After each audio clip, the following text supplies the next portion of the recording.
yeni bölümüne hoş geldiniz. Bugün yine karşımda sevgili kızıl saçlıların en güzeli Esra Gençkaya var. Radarı asla şaşmayan dijital dünyanın en güçlü insanlarından bir tanesi. Esra Gençkaya benimle beraber. Teşekkür ederim Esra'cığım. Ben Hoş teşekkür geldin. ederim. Hoş bulduk. Sen de hoş geldin. Benim de karşımda hem şarkıların çıkış planlamasını hem de turnelerin planlamasını, konser takvimlerini kalp atışının ritmine göre planlayan sevgili Sinem var. Bugün bu yolculukta bizimle beraber olan ismi açıklamadan önce kendisini bilip bilmemeniz önemli değil. Mutlaka sizin hayatınıza bir şarkısıyla dokunmuş bir eşsiz bir konuğumuz var. Burayı düzeltiyorum. Masada toplasın burası. Eşsiz bir konuğumuz var. Sen kesin bir ekleme ben yapacaksın. tabii ki Boş kesin bir geçmezsin ekleme çünkü yapacağım. O buraları. yüzden devam ediyorum. Yani aslında bugün stüdyoda şöyle de bir his var. Yani binlerce şarkı yazmış birine soru sormanın getirmiş olduğu bir gerginlik ve heyecan da var bir yandan. Çünkü aslında belki de her cümlesinde yeni bir melodi, yeni bir şarkı sözü bizi bekleyebilir gibi de hissediyoruz Ağzından çıkanlara yani. dikkat et. Yarın bir şarkı olarak karşına çıkabilir. O yüzden Ersay Üner'i daha fazla güzellemenin gereği yok. Hoş geldin Ersay Üner. Gerçekten hoş buldum. Çok teşekkür ederim. Merhabalar efendim. Merhabalar Merhaba. efendim. İyi ki Nasılsınız? geldin. Kesin keyifleriniz de güzel.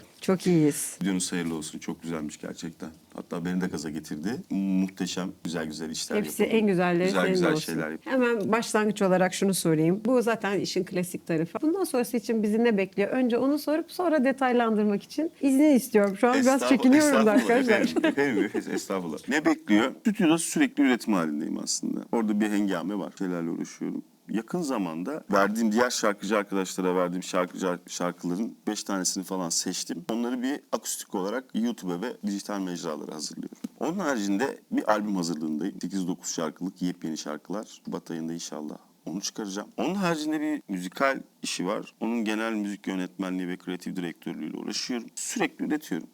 Arada yemek de Konserlere yiyorsundur. gidiyorum işte. Fırsat buldukça onu yapıyorum. Yemek yiyorum evet. Yani bu fırsat, arada kendine Vallahi fırsat. yiyorum. Böyle bir öğün, En az bir en öğün. az bir öğün yiyorum. Daha çok fındık fıstıkla besleniyorum ama hani annem sürekli önüme bunu ye diye bir şey koyuyor ve iyi ki koyuyor yoksa aç kalacağım. Onlar falan yiyorum. Yemek öyle genelde. Detayı önemliydi ama arkadaşlara verdiğim onca katalog içerisinde 45 tane gibi. Değil mi? 45 dediniz az evvel. En şeyini seçtik onları. Hani çok ulaştırdıklarımız hangisi, ondan sonra en hit olanlar hangisi diye eledik. Onları bulduk. Süper. 45 nasıl bir rakam? Kaç tane yani tabii bu sayılacak bir rakam değil, bir verilecek bir değer değildir ama böyle kaç eserim var şu anda? Kayıtlı kaç eserim var? Bunun hesabını ben normalde tutmuyordum. Tutmam da zaten. Ama geçen meslek birliği değiştirdim. İşte oradan o Verilerden. ponçikler, Hı. monikler falan görününce ulaşmış. Sizlerle ulaşmış. Yani şarkıcıyı okumuş ve çıkmış, klip çekmiş, ulaşmış. 475 şarkım var. Söz müziği bana ait. Düzenlemeleri farklı. Bir de onun haricinde bir yaklaşık 120'ye yakın melodiler var birilerine verdiğim ya da bir reklam jingle'ına bir şey yazmışım. İşte etrafta olanlar var. Yaklaşık şu anda 500'ün üzerinde. Müthiş bir değer yani inanılmaz müthiş bir değer. Ben cevap veremedim şu an tıkandım. Peki bu kadar şarkı bu kadar eser üretirken çok inanılmaz bir duygu yoğunluğun olduğunu düşünüyoruz. Biz senin ne kadar eğlenceli ne kadar hayattan zevk alan biri olduğunu biliyoruz ama müthiş bir duygu yoğunluğu demek bu. Böyle eserlerle ilgili bunu yansıttığın eserlerde tıkandığın zamanlarda ne yapıyorsun Ersay? Kandığım zamanlarda... Oluyor mu o ya? Ya şöyle anlatayım. 3 aşamalı anlatabilirim bunu. Gençlik zamanımda, özellikle teenage zamanında, o 23-24 yaşlarımdayken tıkandığım zamanlarda şöyle hissediyordum. Bitti. Bu kadarmış benim yeteneğim. Bu kadar. Bu kadar şarkı yapıyormuşum. Bundan sonrası yok diye düşünüp böyle dertlendiğim, depresyonlara girdiğim zamanlar oluyordu. Sonra 30'lu yaşlara geldiğim zaman yine bu tarz şeyler oluyordu ama çok fazla takılmıyordum. Şimdi ise duruyorum ve sadece gülüyorum. Diyorum ki 10 gün sonra sen beni çağıracaksın. 10 gün sonra görüşürüz. Sen beni çağıracaksın. Ben senin peşinden çıkıyorum. Gerçekten de öyle oluyor. Bazen durmak gerekiyormuş. Bunu öğrendim. Notada en sevdiğim nota esmiş. Bunu öğrendim. Nefes almanın daha güzel olduğunu öğrendim. Yazarken de.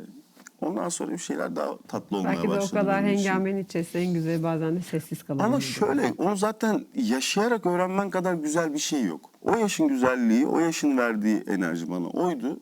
Hepsini zamanla yaşayarak geçtim. Şu anki düşüncelerim daha farklı. Daha profesyonel bakabiliyorsun artık. Ama şeyden hiç kopmuyorum. Yaşama kısmından, hani duygu kısmından hiç kopmuyorum zaten. Orası olmadı mı olmuyor. Yani notayı kitaptan öğreniyorsun ama duyguyu, tavrı sokaktan öğreniyorsun. Onun için ben dışarıda o yaşamayı, tatmayı ya da birilerinin yaşadığı hikayeleri dinlemeyi, kulak kabartmayı. Bir kafedeyken bile bazen böyle arka taraftan bir şey dönüyor hemen. Onu dinlemeyi çok seviyorum. Aslında şöyle oluyor.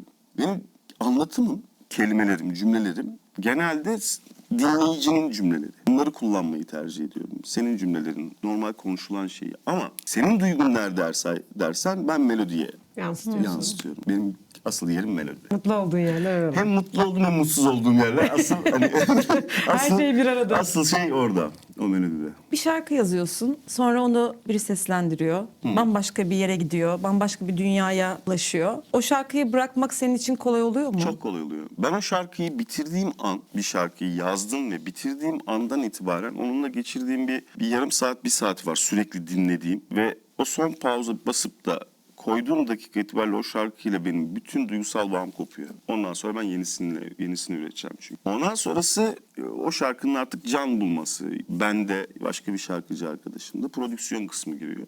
Bu kadar. Peki başka birine verdiğin şarkılardan ya keşke bunu ben söylemeseydim dediğin hiç oldu mu? Keşke ben söylemeseydim dediğim şarkım var mı? Valla bir tane gidiyorsun var ya benim. Nasıl ya? Ben Biz de onu çok seviyorum. Ben de Sabah çok bir- severim. Ben de çok severim ama Edis'e de söyledim bunu. Yani bence o şarkıyı mesela Edis söylemeliydi yani. Bir de ikimiz O de da ilk söyledi bana. dinleyenlerden Çok güzel biriyiz. şarkı. İlk dinleyenlerden Daha iyi. olabiliriz. Biz de onun Ben çok heyecanıyla. seviyorum biliyorum. Harika Ama bir şarkı. mesela düşündüğüm zaman gerçekten Edis de söyledi. Abi çok güzel şarkı, çok seviyorum ben dedi. Ben Edis'te duymak isterdim o şarkıyı. Keşke Edis söyleseydi. İlk sonra ben söyleseydim mesela. Onun başka bir ruhu olacağını ve onda daha büyük etki yaratacağına çok daha fazla inanıyorum. Zaten bu zamana kadar şarkılarımı hep paylaşmamın sebebi o. Yani ben başkalarından duymayı daha çok seviyorum. Bir de tabii senin de şöyle bir hikayen var ya, bu bizim bildiğimiz kadarıyla.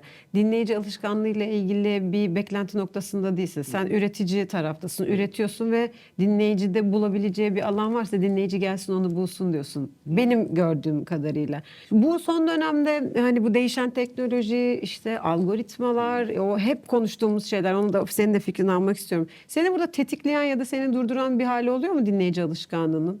Senin daha doğrusu yaratıcılığına ket vurduğu bir yer oluyor mu? Yani bu da olmaz artık dediğin bir noktası var mı? Beni update ediyor ve güncellenmemi sağlıyor. Strese sokuyor beni. Bunu seviyorum aslında. İşte dijital kısmı orayı düşünüyor musun? Hayır.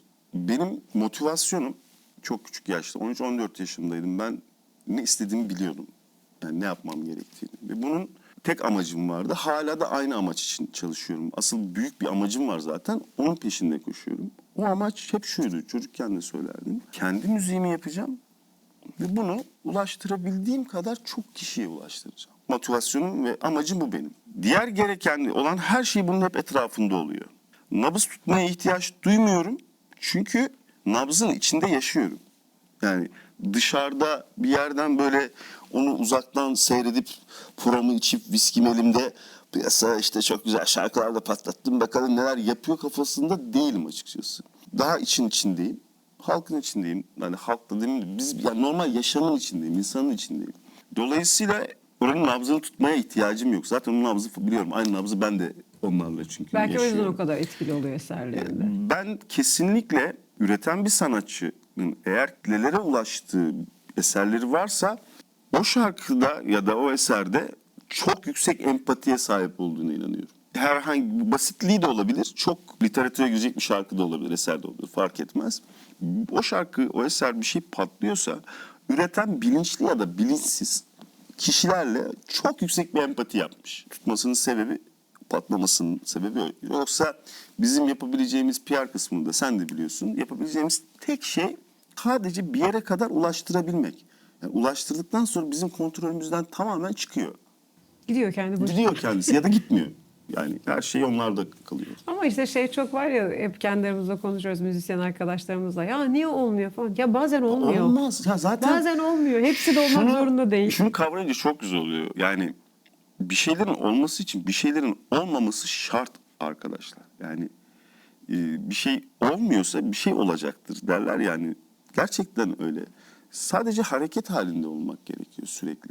Bir kitleye hitap etmek istiyorsan, kitleni büyütmek istiyorsan matematik, PR hesapları bunlar senin tabii işin değil. Bunlar ticari kısmında düşüneceğin şey ama ilk yazarken o şekilde değil. Tam tersi basit bir yerden alıp karşındaki insanı anlamaya çalışman gerekiyor. Yani ona ne satarım, ben bunu nasıl indiririm değil de gerçekten ya ulan bu adamın ne derdi var deyip dinlemeye başladığın dakika itibariyle o senin kalemine, yaptığın işe muhakkak yansıyor. Öbürü de oluyor, belli oluyor. Çok net. Evet, çok Çünkü ben rengini oturup salıyor, akşama doğru kadar bir şarkı proje için yazdığım da oluyor. Yeri geliyor bir şey için ama 6 ay 2 cümlesini bu değil başka yerine ne bulabilirim diye düşündüğüm, her gün bakış açımı değiştirerek farklı yerden baktığım, yazdığım şeyler de oluyor. Dondum kaldım. Soracağım sorunun cevabını verdim öylelikle. O zaman Evet. sonra geç. Diğerine geç. O şeydeki arkadaki var ya 3 sayfa sonrakine geç. Peki sen bu aslında devamı gibi olsun. Şeyi soracaktım da melodi ve duygu arasındaki o ya formül arasındaki o ince çizgi nedir diye sen aslında çok güzel bir şey. Formül yok. Aynen, Bak onu- bunu herkes söylüyor. Bu işin formülü nedir? Formülünü çözmüş. Formül diye bir şey yok. Bizde form var. İkisi çok başka şeyler.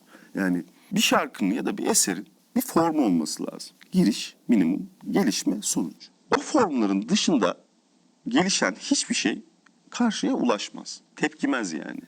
Algılayamadığından.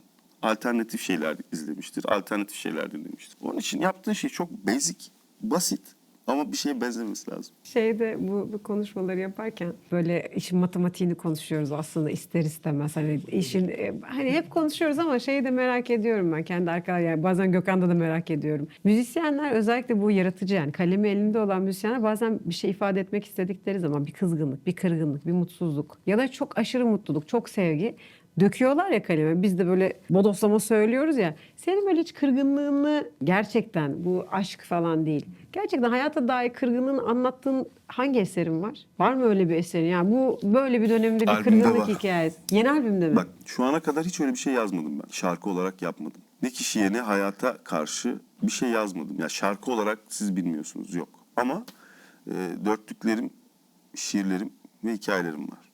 Onları yazıyorum. Duruyor. Büyük amaç o mu? Bize gerçeklerden bahset.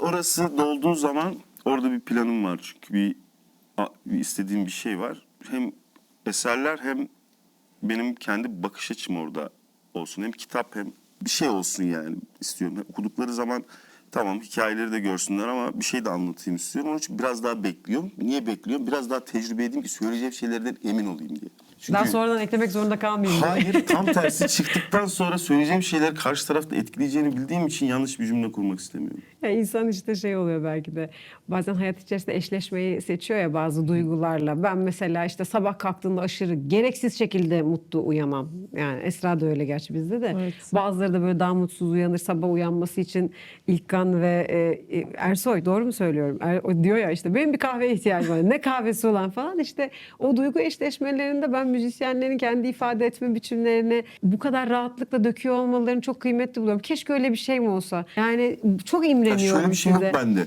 Bir şey yaşadım, bir şey oldu.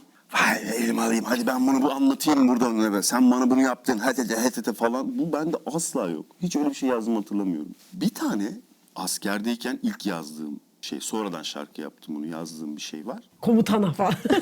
Genel olarak askerliğe böyle şarkının adı da Ölüm Sen Mi Geldin diye bir şey mesela. Nöbette yazmışım. 99'da askerlik yaptığım için ben biraz sert geçti benim.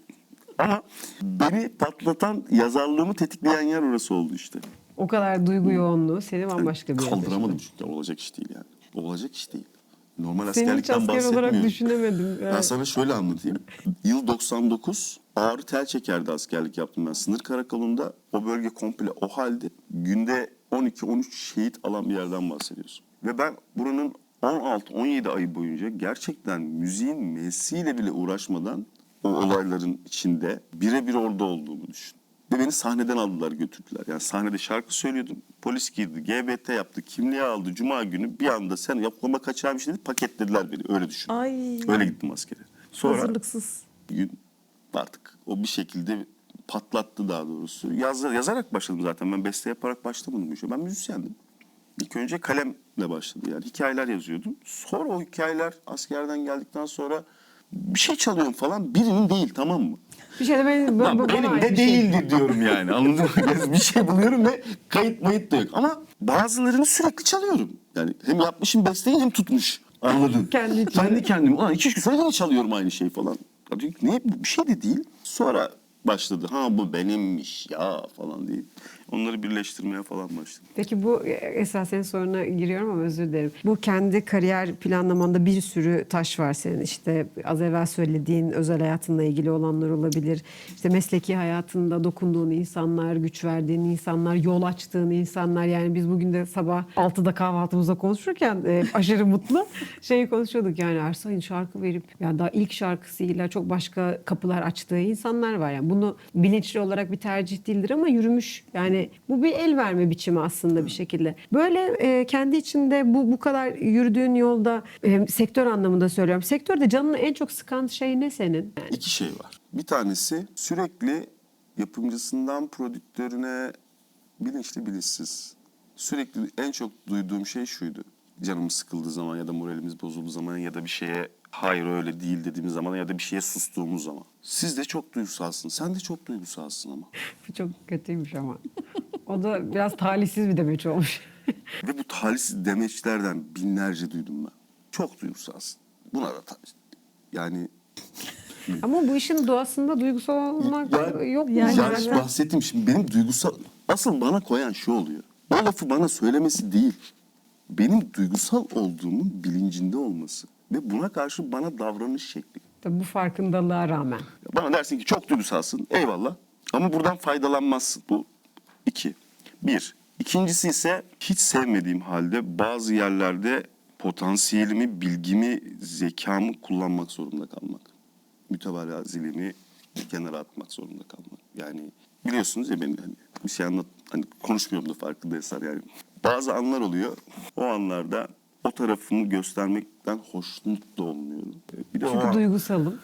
duygusal olduğum kadar söylemek istemiyorum ama bir şeyler var hani bildiğim değil az da olsa. Bunu göstermeyi ve kendimi oraya koymayı sevmiyorum, hoşuma gitmiyor. Bunu kimse sevmez ama. Çünkü artık bu suistimale girer yani bir yerden sonra. Biz de yani sektör değil de galiba yüzyılın Benim sıkıntılarından kafamın bir nasıl tanesi o. çalıştığını test etme yani. Bir de şöyle bir şey de var. Şimdi bazıları mesela kendi yaşıtlarımız da başka sektörde ya da bu sektörün içerisinde de bazıları daha olduğundan büyük ve varlığını ve işini gösteren işte yapıyoruz, en iyisini yapıyoruz, en güzelini yapıyoruz. Tamam biz de Ben yapıyoruz bunların hepsine yani. saygı duyuyorum. Tabii ki saygı duyuyorum. Gösterene de, pazarlayana da, sunana da. Kesinlikle ben de saygı duyuyorum. İnsanların ve bizim özellikle iyi özelliklerimizi, güzel şeyler yaratma çabamızdan faydalanmasının insanların hoşlanmıyorum. Üstüne üstlük aptal muamelesi yapılmasından hiç hoşlanmıyorum. Bir de yani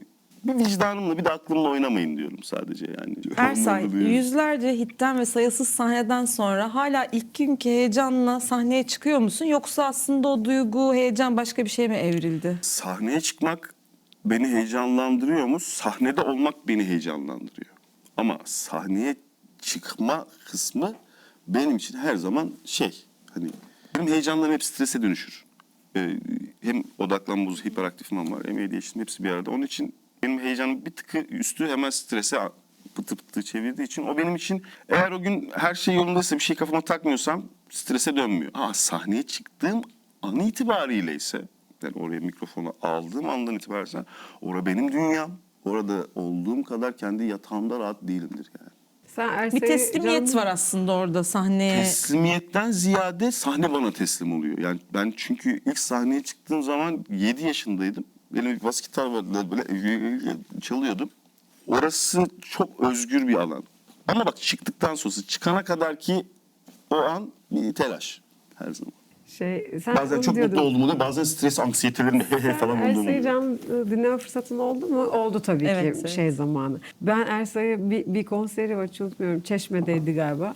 Ama o kadar eğlendim ki o sahnede. Çünkü Ersay o kadar zevk alıyor ki yaptığı şeyden. Yani sahnede tabii öncesini bilmiyorum ben anksiyetelerine tanıklık olmadım ya da işte o heyecanla stresine hayır öyle dedin diye Büyük söylüyorum. sorumluluklar olduğu zaman onu ben oluyorum görmediğim için sahnede ama o kadar keyifli ki şeyi de fark ediyor. Arkada oturup sevimsiz oturan kişiyi de takip ediyor. En önde oturup ona işte eşlik eden, onunla beraber olan kişiyi de takip ediyor. Çok güzel. Sahnede olmak çok güzel bir şey. Harika Ben çok yetenekleriniz var. kıskanıyorum Ama sahnede çok olan insanları. Çok duygusalız işte. Evet. Ya ben gerçekten sahnede olanları çok kıskanıyorum. Yani inanılmaz kıskanıyorum ama Sinoş'la kendimize güzel bir oyun alanı yarattığımızı da Evet, kabul edelim. Kabul edelim yani. Bu şöyle çıktı. Aslında muhtemelen Esra'nın soracağı soru, aslında bana pas attığı soru şu. Şimdi bu pandemiyle herkes evlerine çekildi. Biz de zaten normalde hep evlerimizdeyiz. Yani bizim sosyal hayatımız konsere gidelim, işte arkadaşlarımızla evde buluşalım, sohbet edelim ve tekrar konsere gidelim, stüdyoya gidelim falan. Fakat pandemide herkes böyle kendi ayrı ayrı odalarına dağıldı. O pandemiden sonra onu toparlamak da zor oldu. Bu sefer bir araya gelme noktaları bence zayıfladı. Ve bu yeni dönem müzisyenler için, genç müzisyenler için özellikle ortak buluşma noktalarının boşluğunu çok büyük hissettirdi onlara. Sen bu anlamda yeni girecek müzisyenlere, yani bu kadar şey yaşamış biri olarak, tecrübeli biri olarak bu müzisyenlere ne demek istersin? Nerelerde nasıl bulacaklar aradıkları müziği, aradıkları işte ersai ruhunu, aradıkları, yani o müzikal, eski müzikal kolektif bilincini nerede bulacaklar? Ben onun tekrar yaşanabileceğine inanmıyorum. Çünkü jenerasyonla birlikte davranış şekilleri ve yaşam şekilleri çok değişti ve korona bunu biliyorsun çok hızlandırdı. Normal sosyal hayatta da aynısını görüyoruz. Çünkü yani sadece bizde olan şey şu an herkeste fazlasıyla olmaya başladı. Hani ben hatta geçen hani biz marjinaldik. Nereye geldi olaya geldim yani. Tavsiye isterlerse diye yapabileceğim şey yeni nesle, o da hani hangi yeni nesil? 2 tane jenerasyon var. Birisi benim söyleyeceğimi asla anlamaz. Öbürünü anlatayım. Gerçekten öyle. Öbürünü anlatayım. Kolektif müzik, bir arada müzik yapmak zor bir şeydir. Ama her zaman daha çok üretmene, daha farklı şeyler bulmana, daha ait olduğun yerde hissetmene sebep olur. İşin özü aslında budur. Yani kendin gibi insanlarla seni anlayacak, seni önyargısıyla bastırmayacak ya da senin hayallerini anlamayacak ya da sıradanlaştırmayacak insanlar olması gerekiyor. Bizim kolektifimiz odur zaten. Niye müzisyen arkadaşlarımız, sanatçı arkadaşlarımız var etrafta? Kendimizi anlatmak zorunda kalmayalım da saatlerce. Birbirimizi tanıyoruz işte. Ben şuradan alıp şuradan gittiğim zaman bizim çevre gelir 5 dakika sonra der. Başkası der ki nereye gitti bu der. Onun için yapabiliyorlarsa birebir temas kursalar çok güzel olur. Beraber enstrümanları alıp kendi duygularını karıştırsalar yine evde tek başına üretebilirler. Çok güzel olur. Ama şu anki dönemde öyle bir şey çok mümkün olduğunu artık sanmıyorum. Biraz başka bir yere doğru gidiyor. Kötü de demiyorum, iyi de demiyorum. Çok fazla öngörüm de yok artık. Önceden öngörüyorduk da hani şöyle olacak, şu şöyle olabilir falan. Şu an o da gitti benden. Bambaşka bir yere gidiyor olay. Allah kolaylık versin. Allah Ben şeye kolaylık inanıyorum versin ya, bunu gençler. geçen söyledi hatta, abi bu kadar sert misin? Evet, bu kadar sertim. Yani biz işte Gökhanlar, bizim jenerasyonumuz artık ve bizden bir sonraki jenerasyon diyelim. 90'lılar maksimum. Ondan sonra bence artık hiçbir şey eskisi gibi değil. Yani kimsenin kalıcı olması ya da bir şeyler bırakması, yeni bir şeyler üretmesi, bunların mümkün olduğunu hiç sanmıyorum. Uzun soluklu kalan starlar 10 sene, 5 sene, 20 sene, 30 sene oyuncular için de aynı şeyi düşünüyorum bu arada. Bunların tamamen bitti. Biz fade out'undayız şu an. Adapte olursak mesleğimizle şimdi diğer tarafını yürütebiliriz. O da tecrübemizle, bilgimizle.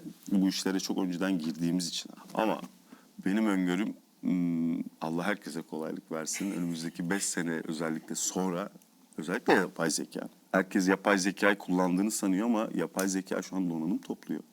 Elimizdeki şu kadarcık telefonlarla neler yaptığınızı düşünün. Şimdi kuantum bilgisayarlarının çıktıktan sonra bu olayın nereye varacağını bir düşünün. Bedava beatlerin, 3 dolarlık, 2 dolarlık beatlerin müziği ve rap müzikte dahil olmak üzere bunu, hip hop müziğin nereye getirdiğini bir düşünün.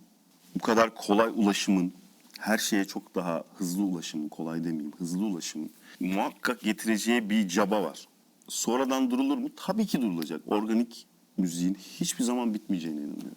Yani içinde organiklik olan hiçbir şey bitmeyecek. Ama bir fırtına gelecek ve o fırtına bir şeyleri değiştirecek kesin. Ama biz de her şeyde gördük ya. Fırtınaya da mı yani? Arkadaşlar bu konuda elinizi çabuk tutun, bir şey Evet, yapacaklar. her şeyi gördük. Ve daha bakalım neler göreceğiz ya. Çünkü artık biz neye geldik biliyor musun? Ben 90'lar bizim döneme şunu diyorum. Artık o kar topunun elden çıkıp yuvarlanmaya başladığı döneme denk geldik arkadaşlar. Yani hem bilim olarak hem teknoloji olarak, yani biz o kar topunu attık. Şu kadarcık bir şeydi. Tutarız sandık, artık kontrolden çıktı, çığa dönüştü. Büyüdükçe büyüyor. Bugün bir teknoloji bulunuyor, yarın bir şey bulunuyor, sabah bir uyanıyoruz. Ne oluyor diyoruz, bambaşka bir şeye gidiyor. Hızlandı artık, çok daha hızlandı. Her sabah yeni bir güncellemeyle uyanıyoruz Üzüldüğüm zaten. tek şey, gerçekten çok üzüldüğüm şey. Çok da üzülüyor muyum? Evet, çok üzülüyor muyum? Üzülüyorum, çok üzülmüyorum. Temas bitti yani. Ben senle telefonlarımız olmasaydı haftada belki bir gün Gökhan hadi oturalım bir çay içelim, sohbet edelim diyorduk bir yerlerde en azından. Şimdi şunlar olmasa, birbirimizin birkaç daveti olmasa vaktimiz de yok ama önceden o vakti yaratıyorduk. Şuradan ulaştığımız için eyvallah deyip geçebiliyoruz şu an. Ama şu yoksa çok şey kayboluyor. Ben bunu seviyorum daha çok. Dizi gibi izliyoruz değil mi kendi hayatımızı? Adapte olmaya da çalışıyorum bu arada. Yani uğraşıyorum yapay zekayla, bütün hepsine baktım. Nereye gideceğini. Yani benimle uğraşamıyor geç. Yani 2 soru soruyorum ona. Niye kasılıyor? Çok duygusalsın diye cevap verse. Bilmiyor bak daha onu. Mevzusu şu. İlk defa duygusallığım işe yarıyor hayatımda. Karşımda tamamen duygusal olmayan biri olduğu için oyun oynayamıyor benimle. Bizim hayatta yaşadığımız şey genelde karşı tarafın da duygusal zekaya sahip olup onu bizim kadar kullanmaması. Sana şarkı yazdırabilirim ama beni ağlatamazsın yapay zeka. Yapay zeka. Benimle ağlayamazsın. Bana diyorlar işte yapay zeka geldi abi bitti olay falan. Hayır bitmedi. Evet azalacak. Çok azalacak ama bitmedi. Çünkü ona sorduğun sorunun şekli çok önemli. Bir tanesi gelecek. Demet Akalın'ın bilmem ne şarkısı gibi hadi daha zeki oldu. İşte Hande'lerin de bilmem ne şarkısı gibi daha da zeki oldu. Gülşen'in de bilmem nesi gibi olsun. Hadi biraz da donanım sahibi, düzenlemesi de şunun yapılmış gibi olsun dedi. Brassları da ekle dedi. Hadi bir o kadar. Şimdi o 5, 6, 7, 10 maddeyi yazdı. Dönemini de yazdı. O soruya cevap veriyor. Donanımı var çünkü az da olsa. Ama aynı donanımla cevap veriyor herkese. Bu bir. Başka bir şey söylemiyor. Sana da herkese. Yani herkeste var mı o bilgi? Ama ben şu soruyu şöyle sorduğum zaman kendini kapatıyor bilgisayar. Bilmem nenin bilmem ne şarkısının sözlerini şöyle istiyorum ama bunu mesela Ömer Hayyam anlatsaydı nasıl olurdu? İşte ve bunu şu brassları istiyorum. Brassları C44 bilmem ne mikrofonuyla Ebro stüdyosunda şu adamın kaydettiği şeyle istiyorum. Gitaristin şu duygusunu istiyorum. Bilmem nenin bunu istiyorum. Bunu istiyorum. Böyle bir şey yazıyorum ben ona, tamam mı? Diyor ki karakter bitti. Bak daha soruma cevap vermeyi bırak. Bana açtığı karakter bitiyor. Onun için onun bizim gibi özünde öğreten insanlara yetişebileceğini şu an sanmıyorum. Ama bizim gibi özünde yaratan insanlar orada bir şey paylaşmaya devam ettiği sürece, orada bir şeyler yaptığı sürece o okeylediğimiz şeylerden dolayı bizim donanımımız da oraya geçecek, kopyalanacak. Eğer biz bunu yapmıyor muyduk? Aslında biz de bunu yapıyorduk. Biz de yapay zekaydık. Ama dengeli değil. Yani ben o donanıma sahip olabilmek için 30 senedir dinliyorum, araştırıyorum. O arkadaşa biri geliyor, hatta biri gelmiyor, bağlı sürekli. Dünyadaki bütün bilgiye ve donanıma sürekli ona donanım geliyor. Ve yorulma gibi bir lüksü yok.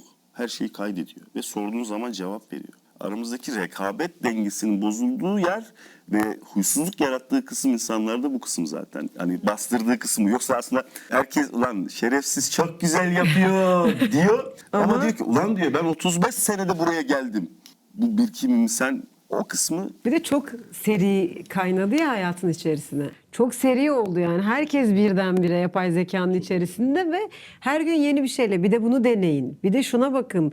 İşte video mu yapmak istiyorsunuz? Buraya girin. Müzik mi yapmak istiyorsunuz? Buna gidin. Bilimle ilgili bilmem ne kaynağı çok seri girdi hayatımıza. Dediğin gibi Allah kolaylık versin Evet, ama... ve ben diyorum bu işi yapmak isteyen ne kadar çok kişi varmış. Herkes kendi şarkısını yapmak istiyor. Evet. Çünkü aramak istemiyor. Senin verdiğin duyguyu bulabilmesi için biz önceden kendimiz kasetler alırdık. Kaset şarkıları birleştirdik. Şarkı alacağı dinleyeceğimi diyor. Kendi şarkını yaparım. Ve onun egosunu Gönderiyorlar yaşarım. bize ya. Evet. Neler var? Çok güzel yeni şarkı yaptım Neler diyor. var? Yapmış yani. Dün Yapıyorlar da aynısını bu yapıp arada ya. göndermiş ama biri bize. Aynı şey. Sözler değişik ama genel. Bana şimdi mesela söz yolluyor, beste yaptım diyor. Mesela? Benim bir bestem var Ersay Bey, dinler misiniz diyor, yazmış. Aslında tatlılar, ne yapalım, Ya, alışacağız. tatlıları var ama hani acıları da var. Tatlılarıyla zaten hep uğraşıyorum. Onlara cevap veriyorum, seviyorum, topluyorum. Arada sırada beni biliyorsun, öğretirim, bayılırım, en sevdiğim şey. Ama bazıları çok acı. Hedefi çünkü mevzu başka.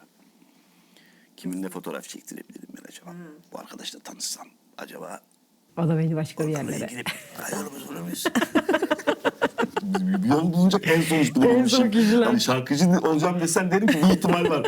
Hani söz beste yapacağım falan yolunu bulacağım. O da olmuyor. Hoppa. Yol bulmak. Tam tersi yolunu kaybedersin. Girdiğin yoldan çıkarsın. Gördün mü? Ya para odaklı bu işi yapmayın arkadaşlar. Ya sıfır kazanç. Yani bakmayın hani öyle bir dünya yok. Her şey Kim o kadar hızlı söylüyorsa da akmıyor. Yalan söylüyor. Yani üretenin kazandığı bir dünya yok maalesef. Yani her sektör. Çok istikrarlı olman lazım. Çok İstikrarla peşinde alakası koşman yok. lazım. Söyleyeyim olay eğer hem üretip hem para kazanmak istiyorsan kendini iyi pazarlamayı bilmen gerekiyor. Bu kadar. Başka hiçbir şey açıklaması yok yani. Kendini pazarlayabiliyor olman gerekiyor. İyi satış yapıyor olman gerekiyor. Kendini janjanlaman gerekiyor. Yani ben şeye inanıyorum. Mozart zamanında bir tane daha Mozart vardı. Daha iyisi vardı ama Mozart tırlamaydı. Kendini Karakteriyle giriyordu. Şatolara girdi, saraylara girdi. Popülasyonunu çok güzel yarattı. Yani bugün bir şey birine ulaşmış, hangi sanatçıya bakarsan ya kulağını kesmiş, ya bir şey yapmış, ya bilmem neden uçmuş. var bir mevzusu. Hepsinin var. Mecbur. Ya bizim şu an magazinde de yaşadığımız şey. Yani yetenek başka bir şey ama soyut bir şeyi somut hale getirip onu birilerine sunmak ticarettir. Soyut bir şey sunmak hayalperestliktir. Yani bugün ben sana anlatsam hayallerimi.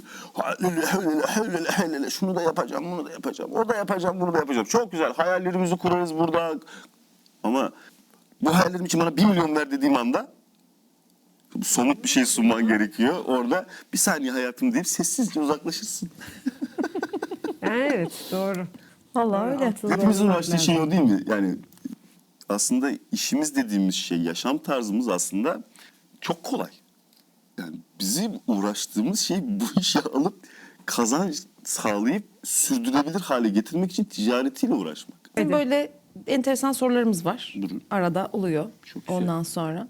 Müzik sence bir insan olsaydı onunla arandaki ilişki nasıl olurdu? Böyle toksik mi olurdu yoksa Kader işte ortaklığı mı? kader ortaklığı mı olurdu? Aşk. Patron oydu. Kanka mı olurdun? Hanımcı olurdum, patron olurdum. Güzelmiş. Patron. güzelmiş. O patron yani. Hiçbir zaman ben ve bunu kabul Oturup çayımı içerim, şekerli kabul çayımı. ettikten sonra hayat benim için çok daha kolaylaştı. Yani ben kendiyle de çok uğraşan bir adamım. Baktım olmuyor. Ben ona bırakmış durumdayım kendimi. O patronu. Yemeğimi, suyumu veriyor benim. Şarkımı yazıyorum Şarkımı efendim. yazıyorum ben. Tamam bu kadar. Çok Tamam, iyi. tamam diyor. Arkadaşlar bugün yanımızda müzik dünyasının, Türk müzik dünyasının en üretken, en tatlış, en paylaşmaya açık insanı Ersel Üner vardı. Onca işinin arasına kalktı. Bu İstanbul trafiğinde stüdyomuza geldi ve buradan kalkacak İstanbul'un öbür ucuna gidecek. Bizi yalnız bırakmayıp bugün bizimle beraber olduğu için sevgili Ersay'a hepinizin huzurunda teşekkür ediyorum. Asıl ben çok teşekkür ediyorum. Bu güzel hatıra, bu güzel anı için beni buraya davet ettiğiniz, bu güzel sohbetinize eşlik ettiğim için çok keyif aldım. Değerli yönetmenimize teşekkür ediyorum. Değerli yönetmenimize teşekkür Tüm ediyorum. arkadaşlarıma, kameraman arkadaşlarıma çok teşekkür ediyorum.